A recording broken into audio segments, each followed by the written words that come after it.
अस्सलाम वालेकुम, आप देख रहे हैं प्रोग्राम जाल। मैं हूं आपका होस्ट सादुर रहमान। हमारी कराची की पुलिस जो है, सिंध पुलिस अक्सर दावे करती है कि स्ट्रीट क्राइम पे काबू पा लिया है, स्ट्रीट क्राइम को कंट्रोल कर लिया है। लेकिन अफसोस के साथ इस साल का इख्तिताम होने वाला है। इस साल में कोई 100 से ज़ायद ऐसे घर हैं इस कराची के, जिनके प्यारे उनके घर से उजड़ चुके हैं, जिनकी माएँ, वालिद, बहन, भाई, बहुत सारे ऐसे लोग हैं जो इस स्ट्रीट क्राइम की वजह से मज़ाहमत पे कत्ल हो चुके हैं। मैं आज कराची के इलाके सरजानी टाउन में मौजूद हूँ, जहाँ एक नौजवान मोहम्मद फैसल मस्तोई, वो नौजवान अपनी खुशहाली से ज़िंदगी गुजारा था, पढ़ता था, जॉब करता था। लेकिन ऐसा क्या हुआ अचानक कि वो अब इस दुनिया में नहीं है। मैं सरजानी आया हूँ, उसकी फैमिली से बात करूँगा, आइए मेरे साथ।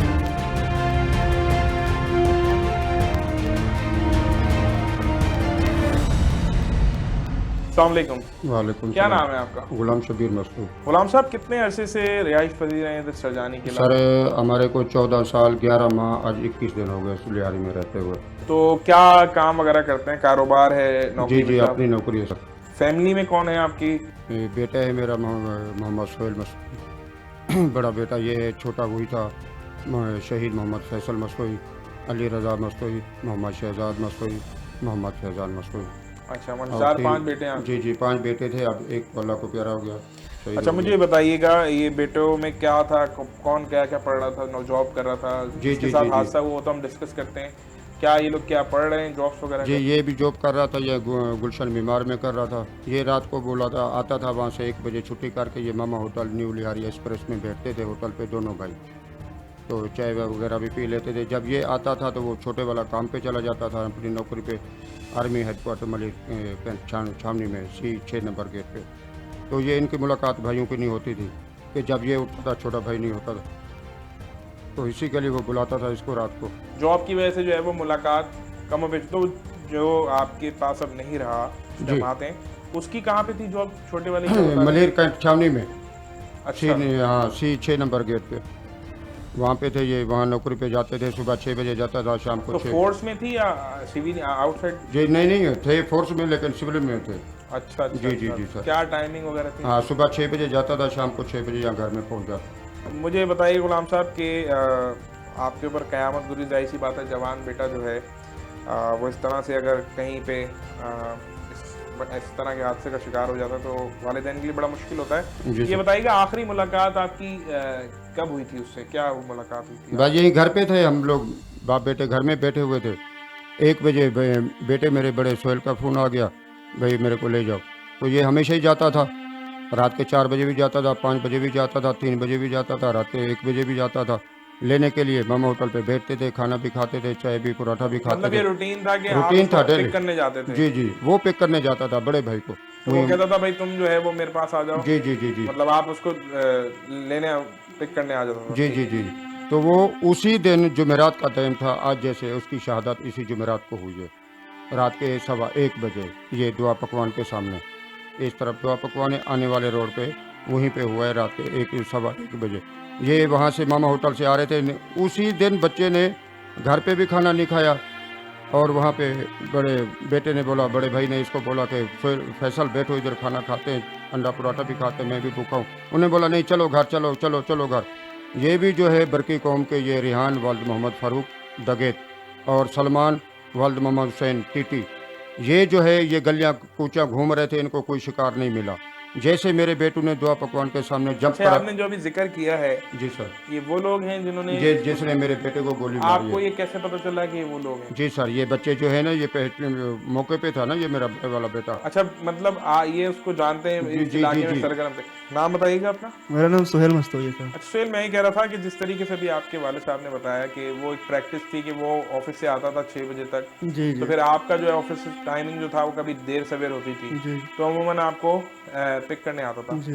तो आखिरी जो क्योंकि आखिरी वक्त क्या जब इसके साथ ही सारा हादसा हुआ आप थे, तो बताइए क्या उस वक्त सूरत हाल थी? आपने उसको फ़ोन किया होगा कि भाई पिक करने आ जाओ, थोड़ा सा अहवाल बताइए उस वक्त क्या हुआ है? जी, मैं बस हमेशा की तरह मैं जॉब से आता था, उसको फ़ोन करता था, कभी वो पहले खुद ही आ जाके बैठ जाता था, उस दिन वो नहीं आया। तो मैंने फ़ोन किया, मैंने कहा कहाँ हो? बोल रहा है बस मैं निकल रहा हूँ, तो बैठो मैं आ रहा हूँ। तो मैंने कहा सही है, मैं तो आ जाओ, चाय-वाय पिएँगे। तो जैसे ही आया उस दिन वो काफ़ी थका हुआ था बहुत, मतलब उसने अपने काम की वर्दी भी नहीं उतारी थी, वर्दी भी पहनी हुई थी। तो सुबह का गया हुआ था, मैंने बोला क्या हुआ, कुछ चाय-वाय पिए? हम तो रोज़ चाय पीते थे वहाँ पे। पराठे मैंने कहा मंगवा, बोला नहीं आज बिल्कुल मूड नहीं है और काम से मैं बहुत थका हुआ हूँ, अब चलते हैं। मैंने कहा रुक जा यार, कुछ खा पी लेते हैं, निकल लेते हैं और क्या। मैंने कहा पैसे है मेरे पास, भले तू नहीं दिए। बोला नहीं पैसे तो मेरे पास भी है, वो बात नहीं है, चलते हैं। वो मतलब उसका मूड नहीं था कि यार मूड आज नहीं था, परेशान भी बहुत लग रहा था। मैंने कहा पता नहीं क्या हो, जॉब की टेंशन होगी उसको, क्योंकि वो बाहर जाने का ख्वाहिशमंद था। वो बोलता था कि बस एक दफ़ा बाहर निकल जाऊँ, घर के हालात ठीक कर दूंगा। अच्छा, तो मतलब उसकी हाँ, ख्वाहिश थी कि वो काफ़ी जगह उसने अप्लाई भी किया हुआ था और वो खुद अपने ऊपर भी पैसे खर्च कर रहा था कि मैं ज़्यादा से ज़्यादा काम सीखूं। वो हर जगह काम करता था, हालांकि छोटा था मुझसे, लेकिन हर चीज़ें वो जानता था। तो उसके दिमाग में आइडिया है, उसने बोला यार बाहर जाना है। तो हमारी ज़्यादातर बात इसी चीज़ पे होती थी। वो बोलता था कुछ पैसे तुम करो, कुछ मैं करूँ, तो हम बाहर जाएंगे तो फिर घर के हालात भी सेट हो जाएंगे। मैंने कहा सही है। तो हमने बोला, तो मैंने कहा चलो कुछ खा ले। बोला नहीं बस चलते हैं। 1 बजे का टाइम था। मैंने कहा ठीक है आज चलते हैं। तो जैसे हम रोज़ की तरह उसी रोड से गाड़ी जाते थे, हम रास्ते में बात करते जाते थे कि भाई काम का सुना। वो मुझसे मेरे काम के बारे में पूछता था, मैं उससे इसके काम के बारे में पूछता था। तो हम जा रहे थे, अचानक जैसे ये दुआ होटल है, ये मेरे घर के सामने ही है। तो जैसे ही वहाँ पहुँचे, 2 बंदे अचानक से पीछे 125 में आ गए, अच्छा, दुआ होटल स्पेसिफिकली कहाँ पे बता रहे हैं आगे? मेन रोड अच्छा, पे। मेन रोड जो यहाँ से जी आ रहा जी है। जी। ठीक है। वहाँ पे जैसे ही पहुंचे ना, पीछे से 2 बंदे आए, अचानक से एकदम आ गया हमारे सामने ना, बंदूक निकाल के बोला निकालो। हमने बोला पता नहीं कौन है ये, एकदम उन्होंने निकाला बंदूक, बोला मोबाइल दो, पैसे दो, जो है सब कुछ दे दो ना। तो मेरे पहले आते साथ ही ना उन्होंने मेरे भाई को धक्का देना, उसको बोला तू साइड पे खड़ा हो जा, पहले हम इसकी तलाशी लेंगे फिर तेरे पास आते। तो वो भाई चुपचाप खड़ा हो गया, मैं भी चुपचाप खड़ा हो गया। पहले उसने आया, मुझसे लिए मोबाइल छीना, पैसे छीने मुझसे, कागजात थे वो सारे छीने। फिर मुझे ऐसे धक्का देकर साइड पे गया, उसके पास चले गए। तो उसने बोला कि गलत काम है, छोड़ दो, तुम ये हमें क्यों लूट रहे हो, हम तो मजदूर है, देख हमने ये वर्दी पहनी हुई। हालांकि उसने भी वर्दी पहनी हुई थी, मैंने भी वर्दी पहनी हुई थी। तो वो बाकायदा बोल रहा कि देखो हम मजदूर आदमी, हमें छोड़ दो, हमारे पास कुछ नहीं है। तो वो उसको मार रहा था, थप्पड़ मारने लग गया उसको। वो डकैत जो हाँ था। डकैत। वही मेरा भाई जो था थोड़ा जज्बाती था, तो बोला मार क्यों रहा है भाई, तेरे को जो चाहिए तो ले ले, जब तू सबको ले रहा मार क्यों रहा है। तो वो उसको लगातार मारे जा रहा है। फिर बंदूक से उसको बट मारी, बोला चुप हो जा। तो यहाँ सर पे उसको बट मारी, फिर पीछे हुआ, तो फिर उसको थोड़ा धक्का देने लगा, बोला हट। फिर वो बाइक की तरफ आया चाबी लेने के लिए ना। तो उसने बोला यार तू सब कुछ लूट लिया, तो बाइक तो छोड़ दो, एक ही सहारा हमारा, इसके लिए हम कहाँ जाएंगे। वो उस बाइक में बस चाबी लेने लगा, तो उसने बंदूक जिसे रखी हुई थी गर्दन की तरफ कि भाई दे, उसने उसी टाइम गोली चला। और जब जैसी गोली चली, वो फौरन भागे, फरार हो गए वहाँ से। और भाई मेरे हाथों में गिर गए। तो पीछे से लोग आए, एकदम आए, पहले तो कोई आ नहीं रहा था।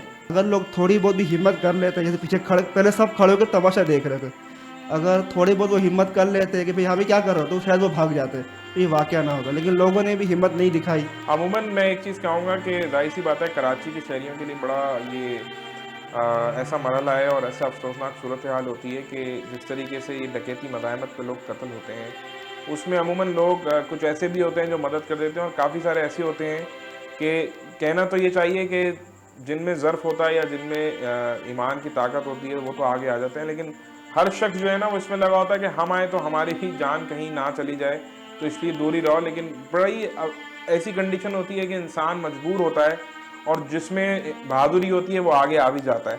बहरहाल आप फिर बताइए उसके बाद क्या होता है? तो मतलब उस टाइम तो कोई नहीं आया। फिर जब वो गोली मार के चले गए, तो मतलब मेरा भाई मौके पे नहीं शहीद हुआ, वो जिंदा था, मतलब सांसें ले रहा था, लेकिन बोल नहीं पा रहा था क्योंकि गोली हो गई थी आर पार, गले से लगी थी, पीछे निकली, दोनों जगह से खून बिल्कुल ऐसे फवारे की तरह खून निकल रहा था। तो फिर लोग, अब तो कोई लोग आए तो उठा नहीं रहे। मैं बोल रहा हूँ ये जिंदा है, उसको उठा लो, एम्बुलेंस को बुलाओ। एम्बुलेंस को फ़ोन किया तो वो भी बहुत लेट आई। इतने में मैंने लोगों को बोला, तो कोई, फिर मैंने लोगों को, एक दूसरे 2-3 बंदे आए, उन्होंने हिम्मत की, फिर मैंने भाई को रक्शे में डाला। रक्षा नहीं, 4 सीटर, उस रक्शे में लेके हम पहुंचे अब्दुल्ला मोड़ तक। अब्दुल्ला मोड़ पे जाके हमारे को एम्बुलेंस मिली। वो जब उस एम्बुलेंस मिली, तो इस पूरे रास्ते में मेरे भाई का बहुत ज़्यादा खून ज़ाया हो चुका था, इतना खून ज़ाया हो चुका था कि मैं आपको बता नहीं सकता। कपड़े वपड़े सब हमारे पूरे लाल हो गए थे। एम्बुलेंस हमें सीधा ले गई अब्बासी अस्पताल। अब अब्बासी अस्पताल में डॉक्टर ने बिल्कुल लापरवाही का मुजाहरा किया, कोई मतलब सीरियस पर नहीं लिया, कोई कुछ नहीं लिया, कोई अपने फ़ोन में लगा हुआ है, कोई कहाँ लगा हुआ है। उसको लिटा दिया, ऑक्सीजन मास्क लगा दिया, बस वो सांसें ले रहा है। मेरे को दवाई लेने भेज दिया, कुछ करने, कोई फ़ोटो बना रहा है, कोई क्या कर रहा है, मतलब कोई उन्होंने रिस्पॉन्स नहीं दिया अच्छा खासा। मतलब ये तो बहुत अफसोस की बात है। अब्बासी शहीद और जिन्ना वो अस्पताल हैं जहाँ इमरजेंसी की सूरत हाल बहुत ही इस तरीके की होती है कि समझ लीजिए कि बंदा बताते हुए भी परेशान हो कि वहाँ जो जाता है ना नॉर्मल अटेंडेंट भी, वो भी परेशान हो जाता है मरीज़ों को देख के, उनके हालात को देख के। लेकिन जब इस तरह का आपके पास कोई मरीज़ आता है जिसकी जान, जिसकी ज़िंदगी, जो अपनी आखिरी सांसें ले रहा होता है, उस वक्त तो आप लोगों को चाहिए कि उसको फर्स्ट एड का ट्रीटमेंट ऐसा दें, आपकी एक छोटी सी एफर्ट से जो है ना उसकी शायद जान बच सके। तो कोई मतलब वहाँ पे ना बस हर कोई फ़ोटो बनाने में लगा, कोई वीडियो बना रहा, कोई फ़ोटो बना, कोई भागा। मैंने कहा सब छोड़ो, पहले आप उसको देखो, उसका खून तो रुकवाओ किसी तरीके से, कोई खून भी कोई नहीं रुकवा रहा। वो साँसें लिए जा रहा है, भाई मेरा तड़प रहा है मौत से, लड़ रहा है, ज़िंदगी की जंग लड़ रहा है। लेकिन डॉक्टरों ने अपने फ़ोटो बनाए, थोड़ी ड्रिपें लगाए, बोला कि आप इसे जिना में ले जाओ, हमारे पास सामान नहीं है, इक्विपमेंट नहीं है, कुछ नहीं है, आप उसको वहाँ ले जाओ, वहाँ ज़्यादा इलाज होगा। तो मैंने कहा इतना खून सा है, उन्होंने कहा तब बता रहा, पहले बोल देते आप, पहले आपने ड्रिप मंगवाई मुझसे, 8,000 रुपए का सामान मुझसे मंगवा लिया। 8,000 रुपए का सामान मैं लाके इधर पे बोल रहे कि अभी हमारे पास यहाँ से कुछ नहीं हो सकता, आप इसे वहाँ जिना ले जाओ। तो मैंने कहा ये आप पहले बोल देते, हम आपके पास लाते ही नहीं, आप गाड़ी से ही रवाना कर देते, मुझे देख के बोल देते कि भई ये केस हमारे हाथ का नहीं है, आपने इतना टाइम क्यों ज़ाया किया? जिना ले गए, जिना जब डॉक्टर के पास पहुँचे, वहाँ एक लेडी डॉक्टर थी, वो उन्हें चेक करे थे। तो वाले साहब थोड़े जज़्बाती थे, उन्होंने इतना बोला कि भाई थोड़ा सही से देख लो, जल्दी देख लो। इतने में लेडी डॉक्टर ने बोला कि लेके जाओ इसको, ये मर गया है, ये ज़िंदा नहीं है, हम नहीं इलाज कर रहे तुम्हारा, तो तू बात किस तरह से कर रहे हो? तो मैंने उनको बोला कि मैडम देखें। 1 मिनट मैं इस पे ये कहना चाहूँगा, देखिए इमरजेंसी का जो आपका डिपार्ट होता है हॉस्पिटल्स का, स्पेशली सरकारी हॉस्पिटल जो मैंने हाईलाइट किया, वो बड़ा ज़रूरी है कि आप लोगों के ऊपर प्रेशर होता है, लेकिन ये सोचा करिए कि अल्लाह ना करे कल कोई ऐसा ही इंसिडेंट आपकी अपनी फैमिली के साथ हो जाए और आप हॉस्पिटल जाएँ और आपको कोई इस तरीके से कहे कि आपका प्यारा भाई बहन मर गया, इसको ले जाओ, और फिर आप उसको बोलें कि आप तुम बात किस तरीके से कर रहे हो, तो थोड़ा इंसान अपनी अखलाकियात, प्रेशर ज़रूर होता है, हर शख्स पे प्रेशर होता है, और ये सोचिए उस शख्स पे क्या प्रेशर होगा कि सगा भाई अपने भाई को लेके आ रहा है और उसको आप ये इस तरह से कह रहे हैं आप लोग। तो हमारे जो सरकारी अस्पताल हैं उसके अमले को भी ठीक होने की बहुत ज़्यादा ज़रूरत है। सर मैं ये कहूँगा कि जिस टाइम हम अब्बासी में लेके गए, कोई तो ड्रामा देख रहा है। अच्छा मुझे ये बताइएगा, ये सारा इंसिडेंट हुआ, आपको सबसे पहले इत्तला किसने दी? मेरे बेटे ने फ़ोन किया किसी के फ़ोन से, फ़ोन तो इनसे छीन लिए थे। हाँ। 15-20 मिनट के बाद मेरे पास कॉल आ जाती है, इसने बोला अबू वो फैसल को गोली मार दी है। बस इतनी बात हुई है, ये नहीं बताया कि कहाँ पर है कहाँ नहीं। मैं जैसे खड़ा था बगैर कमीज़ के ही मैं निकल पड़ा। बात हो गई है तो मैं वहाँ चला गया, जब देखा तो आदमी जमा थे ये दुआ पकवान पे। तो मैंने उनको कहा भाई क्या हुआ इधर? बोला बच्चे को गोली लगी। मैंने कहा कहाँ ले गए? बोला उसको रक्शे में डाल के ले गए। मैं फिर पीछे गाड़ी भगाई, वो तो पहले ही निकल गए थे अब्बासी में। ये मेरा बेटा भी साथ, एक और राहगीर था, वो भी बड़ी हिम्मत की, एक पठान था, उनने मोबाइल से बात कराई, और दूसरा पठान था अपने बच्चों को फेंका, रक्शे में लिया, मेरे बेटे को अब्दुल्ला मोड़ से वहाँ अब्बासी में ले गए। जब अब्बासी में मैं पहुँचा तो ये बच्चा था सीधा साधा बड़े वाला बेटा। तो मेरा बेटा जो है वो सांसें ले रहा है, कोई वो ड्रामे देख रहा है, कोई फिल्म देख रहा है, कोई वीडियो देख रहा है। उनको जाके मैंने शोर शराबा किया। मैंने कहा यार तुम लोगों को शर्म आनी चाहिए, बच्चा मौत की जंग लड़ रहा है, उसको गोली लगी हुई, आप ड्रामे देख रहे हैं। बोलो थोड़ा सा रह गया, बाकी देखते ना। मैं अफसोस की बात है, सोचिए ज़रा कि वो हॉस्पिटल का अमला ये कह रहा है कि हमारा ड्रामा थोड़ा सा रह गया है। ये तो अल्लाह का अज़ाब, क़यामत का वक्त जो है वो क़यामत ऐसे नहीं आएगी कि आप रात में सोए और सुबह क़यामत आ गई। ये क़यामत ही चल रही है कि आपके सामने इंसानियत, एक इंसान का कत्ल होने का मकसद है, पूरी इंसानियत का कत्ल हो रहा है, और आप ही फरमा रहे हैं कि हमारा ड्रामा कंप्लीट हो गया। जी मैं बोलता हूँ कि ये अब्बासी शहीद डॉक्टर जो है ना, ये बेगरत से बेगरत हॉस्पिटल है। अब्बासी जैसा अस्पताल है, मैंने पूरे पाकिस्तान में बेगरत ये डॉक्टर नहीं देखे, ना डॉक्टर मौजूद था, ना इनके पास कोई चीज़ ऐसी नहीं है। जो भी मरीज थोड़ा जा रहा है बीमार है तो बोलो बाहर से दवाई लो। भाई तुम लोग क्या ले रहे हो? मुफ्त की तनख्वाह ले रहे हो, तुम्हारे पास मंडी सा नहीं है, कोई चीज़ इलाज के लिए नहीं है, सोई भी मंगा रहे तो बाहर से। हमने 8,000 रुपये का सामान मंगाया, वो बेकार गया, वो टूट फूट गया, गिर गया। बच्चे को हमने एम्बुलेंस में डाला, एम्बुलेंस AC है, ईडी वाले के नाम से, ना उसके अंदर ऑक्सीजन है। ऑक्सीजन होता मेरा बेटा बच जाता, कभी शहीद नहीं होता। उसके अंदर ऑक्सीजन नहीं था।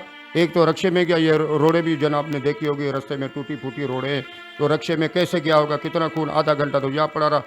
इतने मौजे शख्स है, अगर कोई गाड़ी में कार में भी लेके जाता, वीडियो बनाने में मसरूफ रहे, लेकिन किसी ने मदद नहीं की। अच्छा उसके बाद जिना में जो है वो डॉक्टर ने जब ये कहा तो आपके पास जाहिर सी बात है उस वक्त तो वो कैफियत होती है कि इंसान की ज़मीन निकल जाती है। असल में उस वक्त फिर उसके बाद क्या हुआ? अबू पहुंच गए थे आपके पास जिना? नहीं, वो वाले साहब तो पहुंच गए थे, तो डॉक्टर पर लेडी डॉक्टर थी, तो वो देख रही थी। तो इतने में थोड़ा शोर किया, बोला कि थोड़ा आप सही से देख ले, खून बहुत ज़ाया हो रहा है, कुछ तो आप करें। मतलब ज़ाहिर सी बात है, जज्बात, एक नौजवान होला खड़ा है और आप लोग सुस्ती का मुजाहरा कर रहे हैं। दोस्त वो बंदा ज़िंदगी मौत की जंग लड़ रहा है, गोली आर पार है, खून बह रहा है, सिर्फ उसको 2 बंदे चेक कर रहे हैं। एक लेडी डॉक्टर चेक कर, एक उनका असिस्टेंट है जो भी था वो चेक कर रहा था।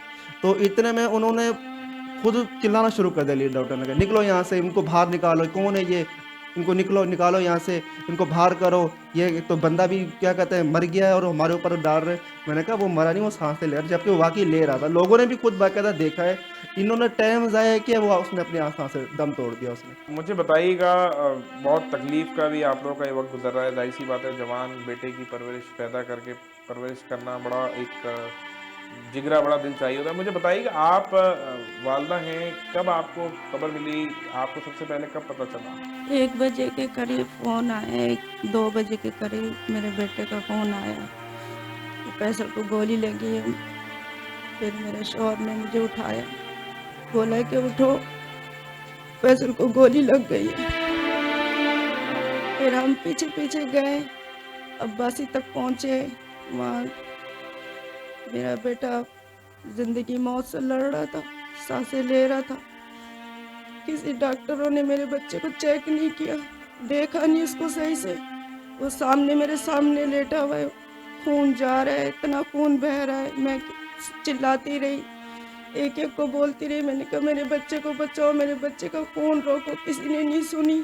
फिर उसको कमरे के अंदर ले गए और मुझे बाहर बिठा दिया।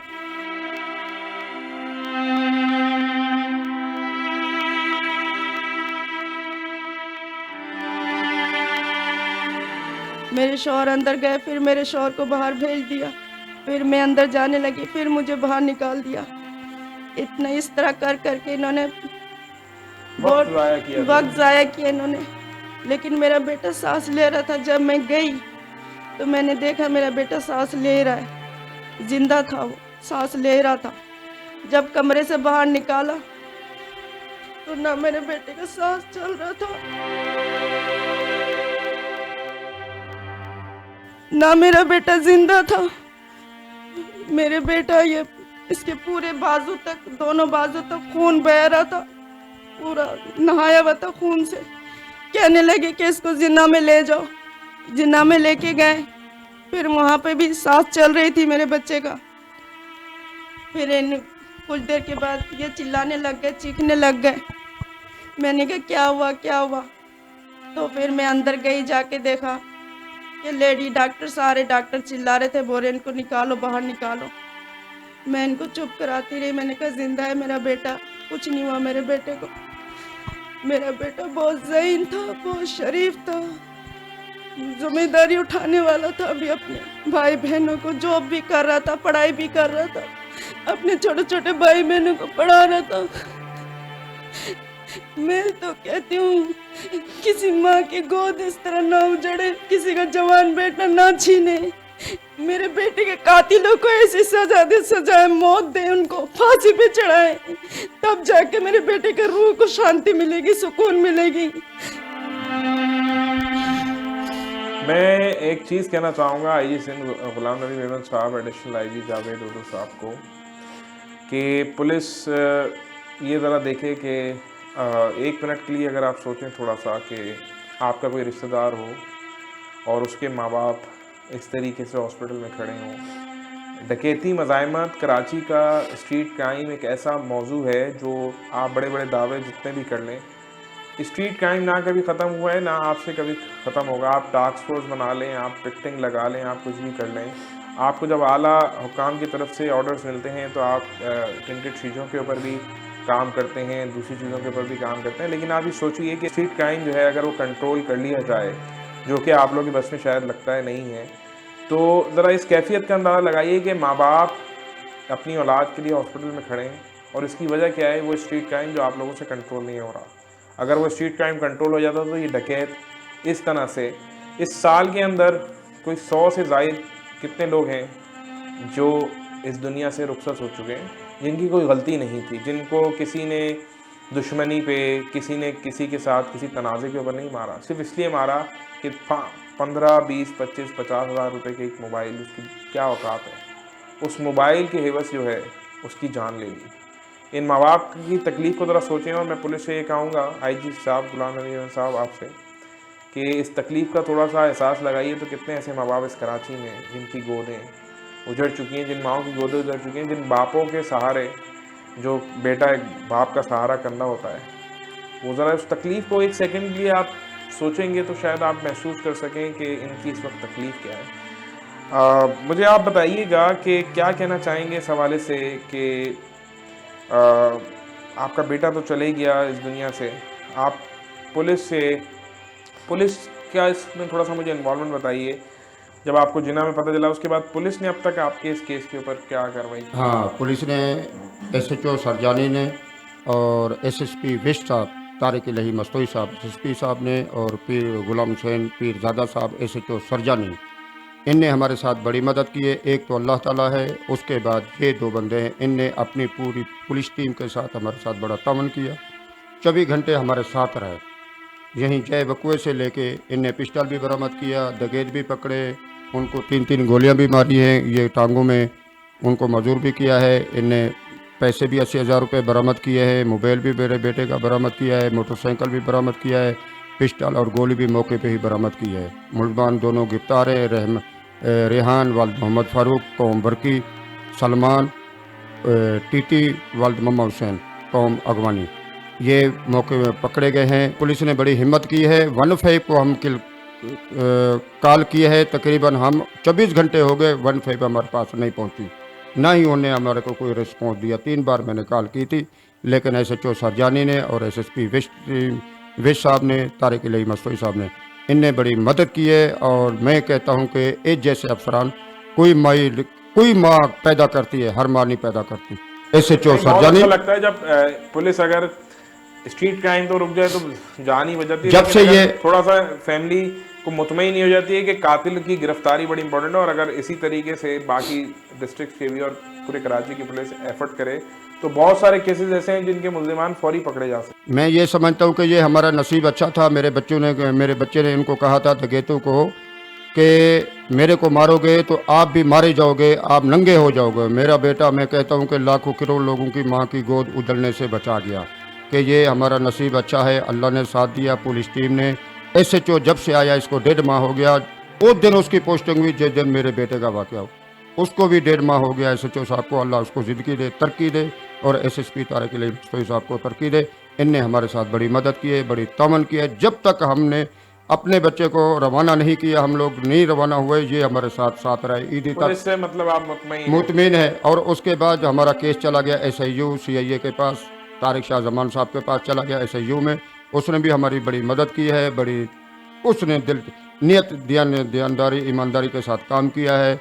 और अदलिया ने भी हमारा साथ दिया, जिसके पास जज साहब के पास केस था, उसने भी हमारे साथ बड़ी मदद की। मेरा एक सवाल होगा, आप अच्छी बात है कि पुलिस ने इस केस में फौरी कार्रवाई की है, लेकिन हम एक अरसे से केसेस कवर करते हुए आ रहे हैं, हम ये देखते हैं कि मुल्जिमान गिरफ्तार हो जाते हैं, लेकिन कुछ अरसे बाद जो है वो जेल से रिहा भी हो जाते हैं जी। इस पे आप क्या कहना चाहेंगे? क्योंकि पुलिस ने गिरफ्तार किया तो बहुत अच्छी बात है, लेकिन आपकी अपील क्या होगी कि आपके बेटे के कातिलों के साथ होना क्या चाहिए? होना ये चाहिए, पहले तो मैं ये कहूँगा कि जो इनके सहूलतकार है, नेमतुल्लाह बरकी, जो पनाह देते, इनको असला देते, इनकी जमानतें कराते दगेतों की, पहले उस मुल्ज़मान तो अपनी सज़ा काट के आएंगे, वो इंशाल्लाह फांसी चढ़ेंगे। हमारे बच्चे को बेगुनाह शहीद किया है, क्या जुर्म किया था? 80,000 भी लूटा, मोटरसाइकिल भी लूटी, मोबाइल भी लूटी, गोली क्यों मारी? ये किसी के पास जवाब नहीं है, वज़ीर आज़म के पास नहीं है, वज़ीर आला सिंध के पास, किसी के पास जवाब नहीं है। लूटने के बाद गोली क्यों चलाई? अभी बात यह है कि जो हमारे कातिल हैं, इनको लिए यही है कि इनको सजाए मौत और फांसी दी जाए। हम अदलिया से भी यही अपील करते हैं, चीफ जस्टिस जज पाकिस्तान से भी यही अपील करते हैं, वज़ीर आज़म, वज़ीर आला सिंध, वज़ीर दाखिला, गवर्नर सिंध से भी यही अपील करते हैं कि एक को तो इन क्राइम को रोका जाए, और इन कातिलों को फौरी जो है ना, जब ये दगेती और मर्डर करते हैं, इनको फौरी जो है ना गोली मार दे, जिंदा नहीं छोड़े। जिंदा बच गए तो फिर दूसरों की गोद उजाड़ेंगे। हमारे साथ जो जुल्म हुआ, नाजायज़ हुआ, हमने कौन सा गुनाह किया था? किस गुर्बत में, लॉकडाउन में किसी के पास जहर खाने को नहीं बच्चा पैसा होता था, तो मैं पैदल चल चल के मैंने बच्चों को पढ़ाया लिखाया। 14 क्लास की जवानी में हमारे से बच्चा छीन लिया। क्या गुनाह किया था? हम शेर जवान हमारा चला गया भाई साहब, सबका लाटता था, ये गुनाह किया। इनको कड़ी से कड़ी सजा दी जाए, इनको सजाए मौत दी जाए। जिंदा आए तो किसी और माँ की गोद ना उजाड़े, इनके लिए सजाए मौत होनी चाहिए।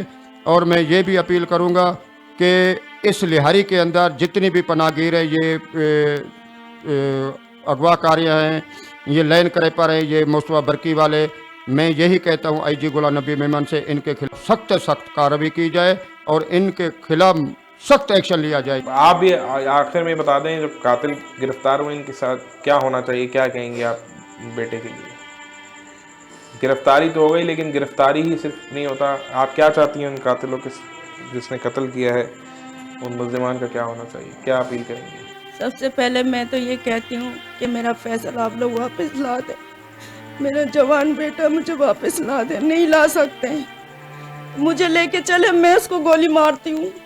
आप लोग जब सारी सबूत आप लोग को मिल गई है, फिर आपने क्यों उनको अभी तक जिंदा रखा भाई? क्यों नहीं आपने उनको सजा दिया? क्यों नहीं आपने उनको मारा? ला सकते आप मेरे बेटे को, ला दें।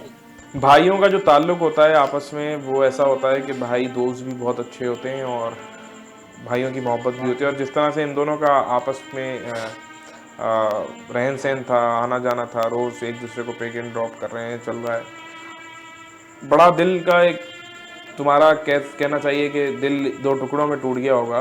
क्या अपील करोगे, क्या कहना चाहोगे? मुल्ज़िमान गिरफ्तार होना केस का हल नहीं होता।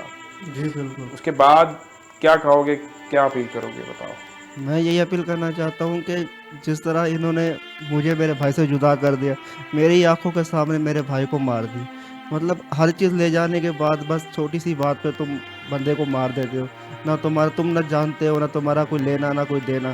तुमने हर चीज़ लूट ली, तुम चले जाओ, तुम क्यों किसी को मार? तुम्हारी एक गोली से सिर्फ एक बंदा नहीं मरता, उसके पीछे उसके खानदान पूरा मर जाता है। आप यकीन करें, वो जब से मेरा भाई गया ऐसा कोई दिन नहीं गया हो, ऐसी कोई रात नहीं गुजरी जब मैंने उसको याद कर ना रहा है। वो रात ऐसे ही मेरे लिए डरावना ख्वाब है कि मैं उससे निकल ही नहीं पा रहा, बड़ा मुश्किल हो। लोग वहाँ पे जो लोग खड़े थे, वो आधे से ज़्यादा लोग बेहोश हो गए थे ये चीज़ देख के, बच्चा तड़प रहा है वहाँ पे। लोग खुद अपने आप को संभाल नहीं पा रहे थे। उस हालत में भी मैंने खुद को संभाल के भाई को रक्शे में डाला और अस्पताल तक लेके गया, फिर यहाँ वहाँ भागता रहा। क्या होगे, क्या कातिल जो है उनको क्या सजा दिलवाना? कातिल को मैं चाहता हूँ कि भाई इन्होंने जिस तरह मेरे भाई को मुझसे जुदा किया, इन्हें भी सजाए मौत के अलावा और कोई भी इन्हें सजा नहीं दी जाए और फौरी इस पे अमल दरामद किया जाए। कोई मतलब लंबा केस ना चलाया जाए। जब हर चीज़ सबूत आपके पास है, गोली मैच हो गई, सब कुछ मैच हो गया, इन्हें सजाए मौत दी जाए। कोई उम्र कैद नहीं, बिल्कुल डायरेक्ट सजाए मौत।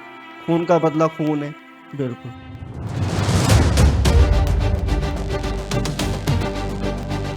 फैसल के वालिदैन का अहवाल तो आपने जान लिया। फैसल के कुछ दोस्त भी मेरे साथ इधर मौजूद हैं, उनके इलाके में ही हैं, इनसे भी बात करूंगा। मुझे बताओ किस तरह की नेचर थी, दोस्तों के साथ एक उठना बैठना होता है, कितनी पुरानी दोस्ती थी आपकी? सर लगभग जो है हमारी 6-7 साल हम लोग साथ रहे और माशाल्लाह बहुत अच्छी और सिंपल दोस्ती थी। अपना काम से काम रखता था, ना ही किसी से ऐसा समझ लें कि अगर कोई सलाम भी कर देना तो वो जवाब भी नहीं देता था। अपना काम से आता था डायरेक्ट घर के बाद अपने घर हाउस मैटर को फोकस करता था और हमने कोई लॉजिक नहीं देखी, यानी कि कोई भी ऐसा काम नहीं जिससे कि आप उसके ऊपर कोई वो ऑप्शन उठा सकें कि आया ये गलत है।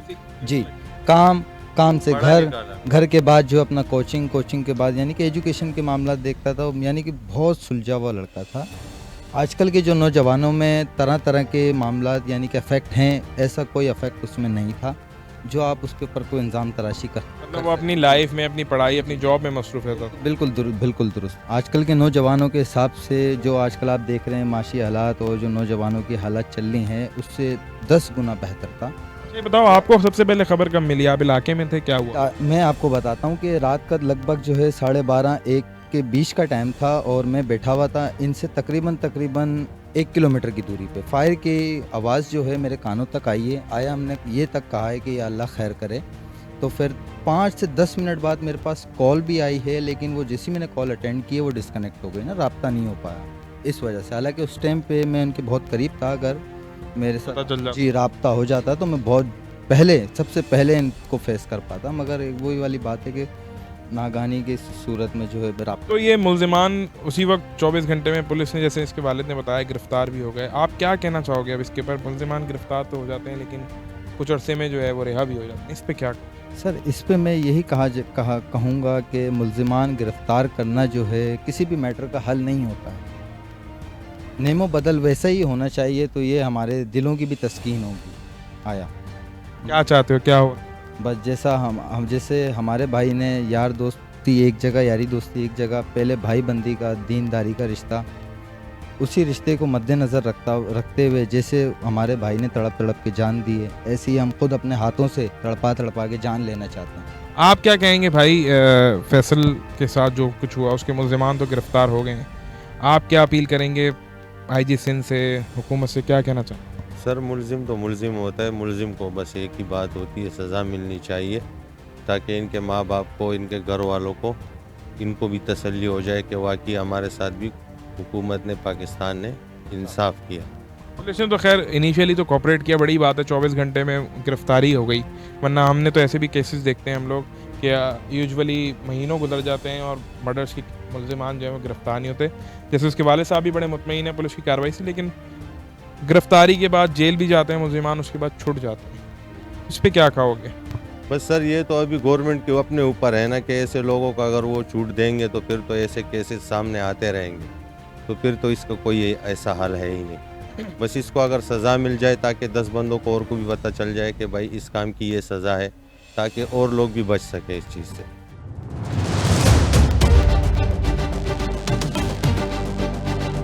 जी, इस वक्त मैं सरजानी टाउन थाने मौजूद हूँ और इसके जो बच्चे के वालिदैन जो थे वो तो काफ़ी ज़्यादा मुतमईन हैं कि उसके कातिलों को 24 घंटे में पुलिस ने गिरफ़्तार कर लिया, लेकिन अमूमन ये होता है मुल्ज़िमान गिरफ़्तार तो हो जाते हैं, उसके बाद वो जेल से जो हैं रिहा भी हो जाते हैं।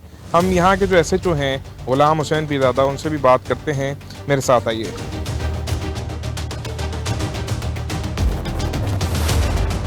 मैं इस वक्त जो है सरजानी टाउन थाने में मौजूद हूँ और गुलाम हुसैन पीरज़ादा साहब मेरे साथ मौजूद हैं, सरजानी टाउन के SHO।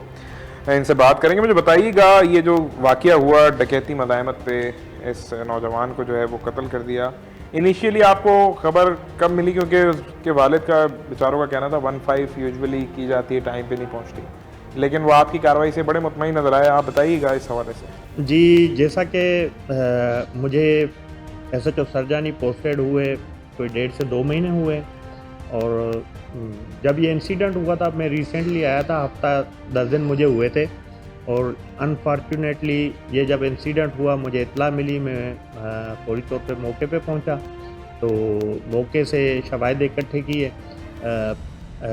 जो इंजर्ड था उसको हॉस्पिटल ले जाया जा चुका था, वहीं से मैंने मौके से इन्वेस्टिगेशन का आगाज़ स्टार्ट किया। नागानी ये हुई कि उस बच्चे का हॉस्पिटल के दौरान जो ना एक्सपायरी हो गई। उसके बाद जब मैंने उसके वालिद की दायरे आओ पुकार सुनी और मेरे आए हुए ये इतना बड़ा इंसिडेंट हो गया, तो शौक भी हुआ और मैंने एक तैयार भी किया कि इस मुल्ज़िम को गिरफ़्तार करना है। उसके बाद हमने अपने जो सोर्सेज से टेक्निकल और ग्राउंड इंफॉर्मेशन के वो बेस पे हमने कार्रवाइयाँ शुरू की, और विदिन 24 आवर जो ना अल्लाह पाक ने हमें कामयाबी दी और हमने मुल्ज़मान को ज़ख्मी हालत में गिरफ़्तार किया।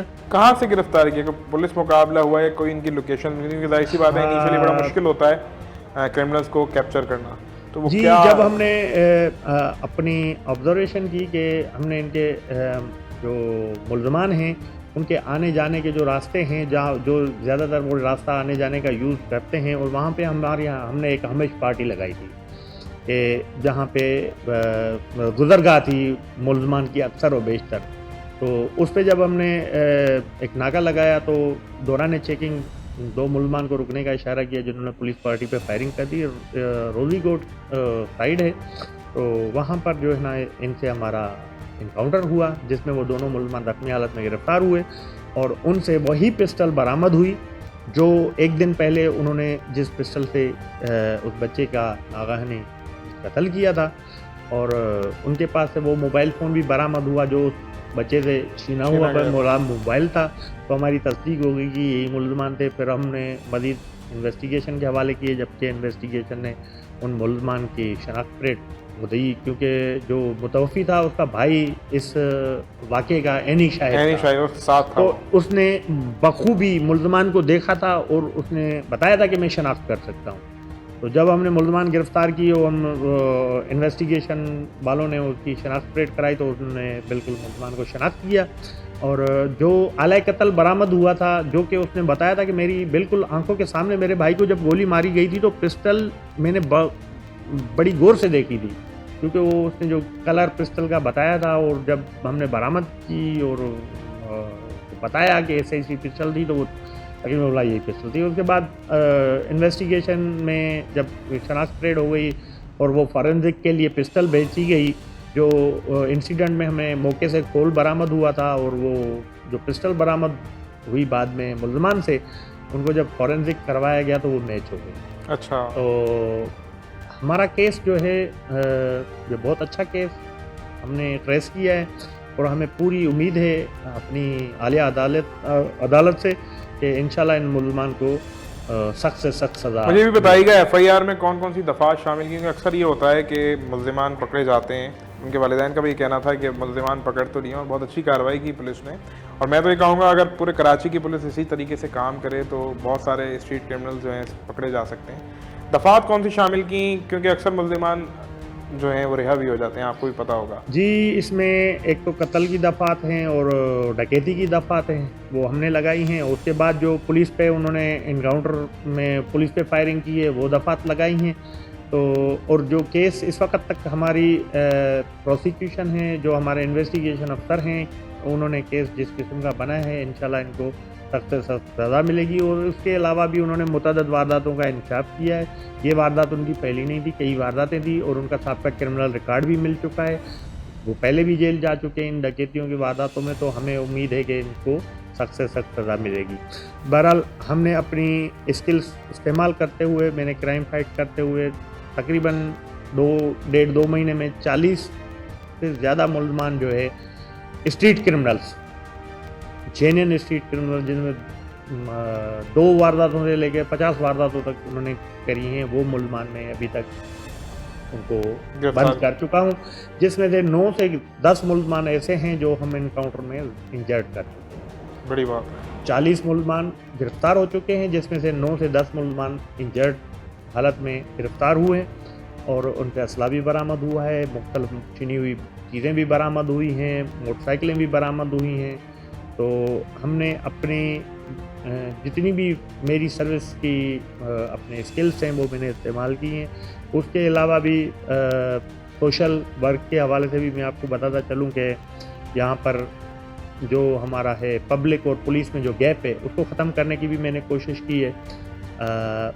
यहाँ पे मैंने खुली कचहरियाँ भी की हैं, इलाके में जाके लोगों की बातें सुनी भी हैं, और उनके मसाइल हल करने की भी कोशिश की है। रात दिन हमारी कोशिश होती है कि लोगों को हम जितना रिलीफ दे सकते हैं ज़्यादा से ज़्यादा दें, और जो लोगों के दिलों में पुलिस के लिए है कि पुलिस काम नहीं करती, वो हमने।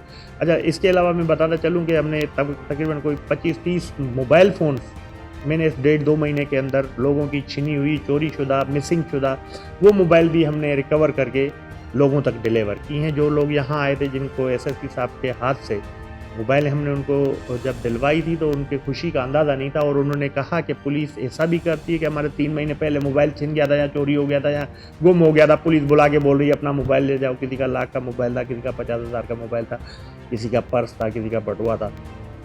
तो हमने एक कोशिश की है पुलिस और पब्लिक के बीच जो गैप है उसको ख़त्म करने की। और मैं तमाम आपके तसल्सल से मौके का फ़ायदा उठाते हुए लोगों से गुजारिश करूँगा, हम पुलिस आपकी दोस्त हैं, हम आपके लिए काम करते हैं, हम आप में से हैं, आप हम पे ट्रस्ट करें, आप आएँ, अपनी बात बताएं, जो हमारी डोमेन है, जितने हमारे वसाइल हैं, जो हम कर सकते हैं, मेरी हर मुमकिन कोशिश होगी कि मैं अपने अवाम के लिए करूँ।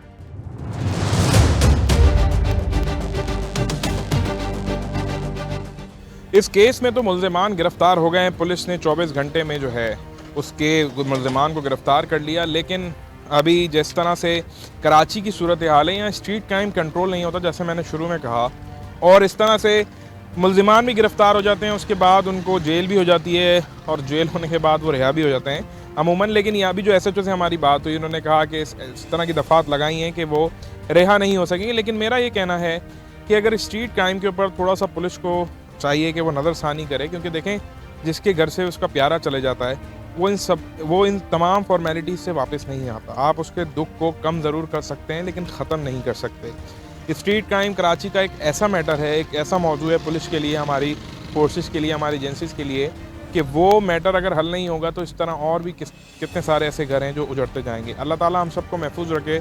मुझे और जाल प्रोग्राम की पूरी टीम को दीजिए इजाज़त। देखना ना भूलिएगा प्रोग्राम जाल।